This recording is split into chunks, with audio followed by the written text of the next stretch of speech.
আসসালামু আলাইকুম ভিউয়ার্স, আশা করি সবাই ভালো আছেন। মাস্টার অভিজ্ঞতা শেয়ার করতে আবার আপনাদের মাঝে থাই পাঙ্গাস মাছের ভিডিও নিয়ে হাজির হলাম।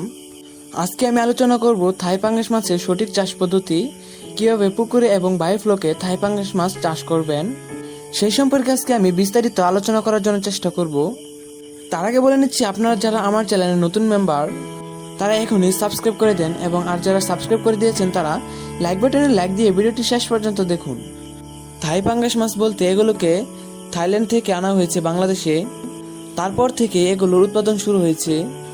এই মাছগুলো দ্রুত গ্রোথ আসে, যার কারণে এই মাছগুলো চাষের ক্ষেত্রে, কালচারের ক্ষেত্রে খুবই লাভবান হওয়া যায়। তাই আপনারা যদি চাষ করতে চান, অর্থাৎ কালচার করতে চান, তাহলে অবশ্যই চাষের ক্ষেত্রে আপনারা থাই জাতের পাঙ্গাস মাছটা সিলেকশন করবেন। পাঙ্গাস মাছ সিলেকশনের ক্ষেত্রে অবশ্যই যেন স্বাস্থ্যসম্মত এবং সুস্থ মাছের পোনা হয় সে সম্পর্কে অবশ্যই খেয়াল রাখবেন। কারণ মাছ চাষে লাভবান হওয়ার জন্য সবচেয়ে ইম্পর্টেন্ট জিনিসটা হচ্ছে যে মাছের পোনা সিলেকশন করা, অর্থাৎ সুস্থ ও মানসম্মত মাছের পোনা সিলেকশন করা। বর্তমান সময়ে লক্ষ্য করলে দেখা যাচ্ছে যে নতুন চাষিরা মাছ চাষের ক্ষেত্রে দেখা যাচ্ছে ভালো মানের মাছ সিলেকশন করতে পারছে না। অধিক টাকা খরচ করে যখন কালচার করে আর যখন মাছ বিক্রি করে, তখন দেখা যাচ্ছে লাভের থেকে লসের হওয়ার সম্ভাবনা বেশি থাকে, অর্থাৎ লসটা বেশি হয়।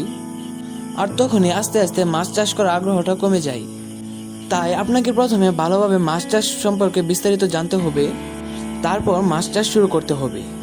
পাঙ্গাস মাছ চাষ করার ক্ষেত্রে আরেকটা গুরুত্বপূর্ণ বিষয় হচ্ছে যে পুকুরের জায়গা অনুযায়ী মাছের ঘনত্ব ঠিক রাখতে হবে। অনেক ক্ষেত্রে দেখা যায় যে জায়গার তুলনায় মাছের ঘনত্ব বেশি হয়ে যায়, যার ফলে পুকুরের ঘনত্ব বেশি হয়ে যায়।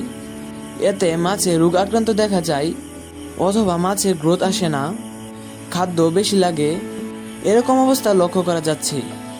পুকুরে পাঙ্গাস মাছ কালচারের ক্ষেত্রে কমপক্ষে 30 থেকে 50 শতক হলে ভালো হয়, কারণ পাঙ্গাস মাছের অধিক জায়গা লাগে। তাই আপনি যদি পাঙ্গাস মাছ চাষ করতে চান, তাহলে কমপক্ষে 30 থেকে 50 শতক জায়গায় এরকম স্থানে পুকুর সিলেকশন করতে হবে। আর পাঙ্গাস মাছ কালচারের ক্ষেত্রে প্রতি শতকে 100 থেকে 150 পিস প্রতি শতকে মজুত করা যায়।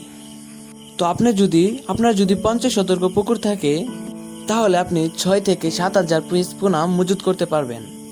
বায়োফ্লক মাছ চাষী বন্ধুরা, আপনারা যদি পাঙ্গাস মাছ বায়োফ্লকে চাষ করতে চান, তাহলে অবশ্যই বায়োফ্লকের ঘনত্ব ঠিক রাখবেন, কারণ প্রতি 1000 লিটারে 100 থেকে 120 পিস দেওয়া যায়।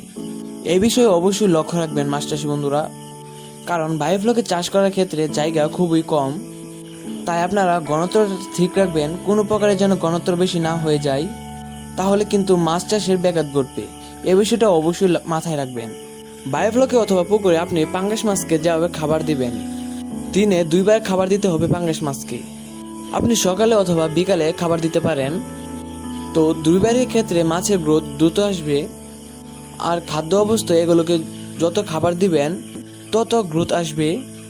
পাঙ্গাস মাছের খাদ্য অবস্থা বলতে সবথেকে ভালো কোম্পানি যেমন কোয়ালিটি, টংওয়ে, আর যদি মিডিয়াম, আপনি কম টাকার মধ্যে যদি আপনি মাছকে খাবার দিতে চান, তাহলে যেমন এসিআই, নারিশ, এগুলো মোটামুটি ভালো আছে। এগুলোর মধ্যে আপনি যে কোনো একটা নিতে পারেন।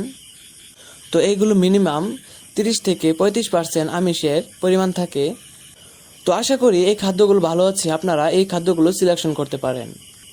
মাছ চাষী বন্ধুরা, আপনারা যদি মাছ চাষের আরও বিস্তারিত জানতে চান অথবা মাছের পোনা নিতে চান, ভিডিও স্ক্রিনে অথবা ভিডিও ডিসক্রিপশনে থাকা নাম্বারে আপনারা আমাদের সাথে যোগাযোগ করে মাছের পোনা নিতে পারবেন। আমরা বাংলাদেশে সব স্থানে হোম সার্ভিস দেই। আর আরেকটা বিষয়, যদি নতুন চাষিরা হয়ে থাকেন, তাহলে অবশ্যই ফোন নাম্বারে ফোন দিয়ে বিস্তারিত জেনে নেবেন।